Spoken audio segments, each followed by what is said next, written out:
안녕하십니까. 법무법인 김현배 김봉준 변호사입니다.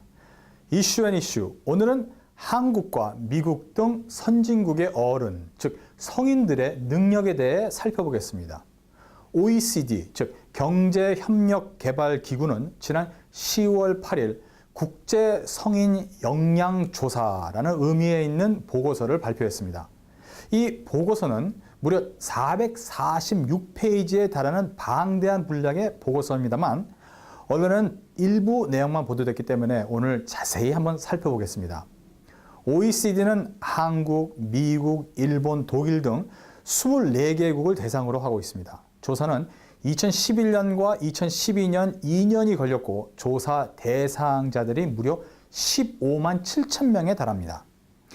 OECD는 이른바 선진국들의 모임입니다. 다행히도 우리들의 모국인 한국과 우리들이 현재 살고 있는 나라인 미국 두 나라 모두 OECD의 회원국입니다. 그런 면에서 우리들은 자부심을 가져도 좋을 것 같습니다. 자, OECD가 성인들의 역량을 평가한 분야는 세 가지 분야입니다. 언어 능력, 수리 능력, 컴퓨터를 이용한 문제 해결 능력입니다. 자, 첫 번째 언어 능력은 단순히 글을 읽을 수 있느냐의 문제가 아닙니다. 문서화된 글을 이해하고 평가하고 활용하는 총체적 능력을 말합니다. 수리 능력이란 수학적 정보와 아이디어에 접근하고 이를 활용, 해석한 뒤 의사소통을 할 수 있는 능력입니다. 그리고 마지막으로 컴퓨터를 이용한 문제 해결 능력은 디지털 기술과 커뮤니케이션도 및 네트워크를 활용하는 능력입니다. 한마디로 IT 세상을 지혜롭게 살아갈 수 있는 능력이라고 할 수 있겠습니다. 구체적으로 수치화된 점수를 살펴보겠습니다. 먼저 언어 능력에서 한국 성인은 500점 만점에서 273점을 획득했습니다. 이는 24개국 중 12위에 해당하는 것으로 OECD 조사 대상 24개국의 평균 점수와 같았습니다. 또 영국, 캐나다, 체코와 비슷한 수준이었습니다. 반면 미국은 270점을 기록해 한국보다 3점이 낮았습니다. 순위로는 16위로 하위권에 속했습니다. 언어 능력이 가장 뛰어난 나라는 일본으로 296점을 기록했고 핀란드, 네덜란드, 호주, 스웨덴들이 그 뒤를 이었습니다. 반면 영국, 덴마크, 독일, 프랑스 등은 한국보다 점수가 낮았습니다. 특히 스페인과 이탈리아 이 두 나라는 23위와 24위로 꼴찌를 먹었습니다. 다음은 수리 능력입니다. 한국은 수학에 굉장히 뛰어난 나라로 평가받고 있습니다만 이를 응용하는 종합적 능력인 수리 능력에서는 의외로 결과가 나왔습니다. 역시 500점 만점입니다. 한국은 그 중에서 263점으로 16위에 그쳤습니다. 한국 학생이 세계 수학 경시대회를 휩쓰는 것과는 다른 경과입니다. 이 분야의 평균 점수가 269점이었으므로 한국은 평균에도 못 미쳤습니다. 그렇다면 미국 성인들의 수리 능력은 어느 정도일까요?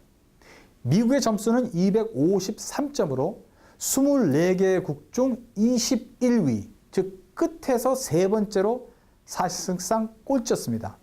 참 안타까운 결과입니다. 이 수리 능력 평가에서도 일본이 288점을 기록 1등을 차지했습니다. 일본은 언어와 수리 능력 등 두 분야에서 모두 1위를 차지 성인들의 능력으로는 세계 최고였습니다. 일본에 이어 핀란드, 네덜란드, 스웨덴, 노르웨이, 덴마크들이 뒤를 이었습니다. 그러나 영국, 프랑스는 한국보다 뒤처졌고 스페인과 이탈리아는 이 분야에서도 세계 최하였습니다. 자, 그렇다면 컴퓨터를 이용한 문제 해결 능력은 어떨까요? 이 분야에서 레벨 2와 레벨 3, 즉 상위층에 속하는 성인 비율을 조사한 결과 한국 성인은 상위 수준에 속한 사람이 30%였습니다. 이번 조사 대상 국가의 평균은 34%, 즉 한국은 이 분야에서도 평균에 못 미쳤고 등수로는 15위였습니다. 이 분야에서 미국은 31%로 한국보다 조금 낮지만 역시 평균 미달입니다. 컴퓨터를 이용한 문제 해결 능력이 가장 뛰어난 국가는 스웨덴으로 상위권이 44%에 달했고 핀란드, 네덜란드 등이 42%로 2위였습니다. 또 노르웨이가 41%로 그 뒤를 이어서 이른바 북유럽 국가들이 강세했습니다. 지난 2010년 한국인의 인터넷 접근율이 거의 100%로 단연 전 세계에서 1위였습니다. 한국 인터넷 접근율은 다른 나라와 비교 자체가 힘들 정도로 세계 최고였습니다.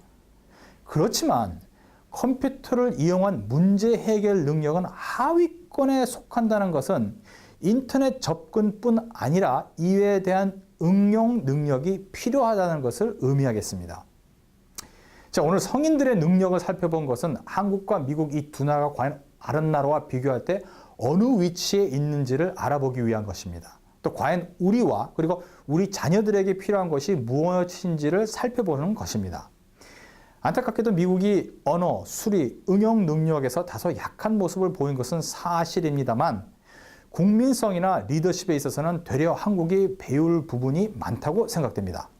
반면에 한국은 잘 알려진 대로 수학 등이 세계 최고인 것은 물론 인터넷 환경, 컴퓨터, 능력 등이 우수하지만 미국과는 반대로 리더십에 있어서는 도덕적인 문제가 제기되는 경우도 허다한 것이 사실입니다. 이와 같은 내용을 종합해 본다면 우리의 자녀들에게 필요한 것은 아무래도 글로벌 시대에 걸맞는 능력 발휘를 위해 발판을 마련해 주는 부모님들의 끊임없는 노력이 필요할 때가 아닌가 하고 생각해 봅니다. 김봉준 변호사였습니다.